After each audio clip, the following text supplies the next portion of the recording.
پرانے زمانے کی بات ہے کہ ایک حکیم کے پاس ایک نوجوان لایا گیا۔ نوجوان سخت تکلیف میں تھا کیونکہ اس کا پیشاب بند ہو چکا تھا۔ نوجوان کے گھر والے سخت پریشان تھے۔ حکیم نے نوجوان کا طبی معائنہ کیا تو اسے شک پڑ گیا کہ نوجوان نے ضرور کوئی غیر فطری کام کیا ہے۔ حکیم نے تنہائی کے عالم میں نوجوان سے پوچھا کہ سچ سچ بتاؤ، تو نے ایسا کیا کیا جو تیری ایسی حالت ہو گئی؟ نوجوان نے کہا کہ میں نے ایسا کچھ بھی نہیں کیا، میں کیوں کوئی غیر فطری عمل کروں گا جبکہ میں شادی شدہ ہوں اور میری ایک خوبصورت سی بیوی بھی ہے۔ حکیم نے نوجوان سے پوچھا کہ تجھے بیوی سے ہم بستری کیے ہوئے کتنا عرصہ ہو چکا ہے؟ نوجوان نے جب 20 دن ہو چکے ہیں۔ حکیم نے نوجوان سے کہا کہ میں تمہاری بیوی سے ملنا چاہتا ہوں، تب جا کر میں کسی نتیجے پر پہنچ پاؤں گا کہ تمہارے ساتھ کیا مسئلہ ہے۔ حکیم نے اس کی بیوی سے کہا کہ تمہارا شوہر زندگی اور موت کی کشمکش میں ہے، اگر ہم نے مزید دیر کی تو اس کا مثانہ پھٹ جائے گا اور وہ زندہ نہیں رہ پائے گا۔ میری مجبوری ہے کہ میں آپ سے کچھ ایسا پوچھ رہا ہوں جو عام طور پر نہیں پوچھا جاتا۔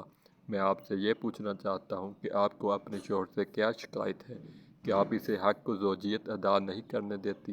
نوجوان کی بیوی حکیم کے اس سوال پر پہلے تو بہت شرمائی مگر پھر سر جھکا کر بولی، اگر آپ کو اس بات کا علم ہو ہی گیا ہے تب میں آپ سے کچھ نہیں چھپاؤں گی اور سب سچ سچ بتا دوں گی۔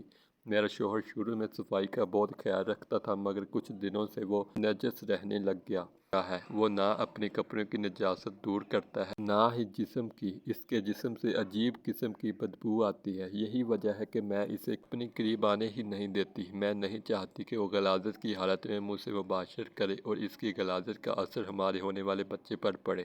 میں نے ایک کتاب میں پڑھا تھا کہ اگر میاں بیوی اپنی پاکیزگی کا خیال نہ کرتے ہوئے ہم بستری کریں تب اولاد ناقص العقل پیدا ہوتی ہے۔ شیطان بھی مباشرت میں مرد کے ساتھ شامل ہو جاتا ہے۔ حکیم نوجوان کے پاس گیا اور اس سے کہا کہ تمہاری بیوی نے مجھے تمہارے بارے میں وہ سب کچھ بتا دیا ہے جو تم مجھ سے چھپا رہے تھے۔ نوجوان نے سمجھا کہ شاید حکیم کو میرے بارے میں سب کچھ معلوم ہو چکا ہے۔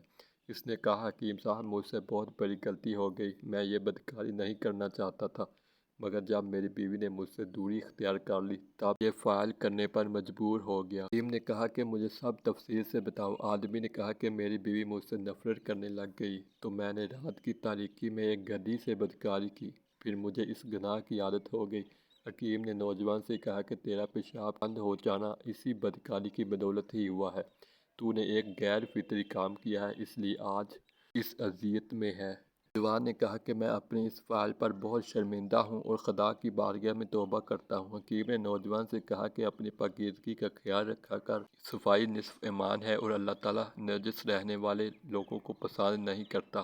اگر تم اپنی بیوی کی قربت کی خواہش مند ہو تو اپنے جسم اور لباس کو صاف ستھرا رکھا کرو۔ یہی وہ عمل ہے جس کے ذریعے تم اپنی بیوی کے دل میں جگہ بنا لو گے اور تمہاری زندگی خوشگوار بن جائے گی۔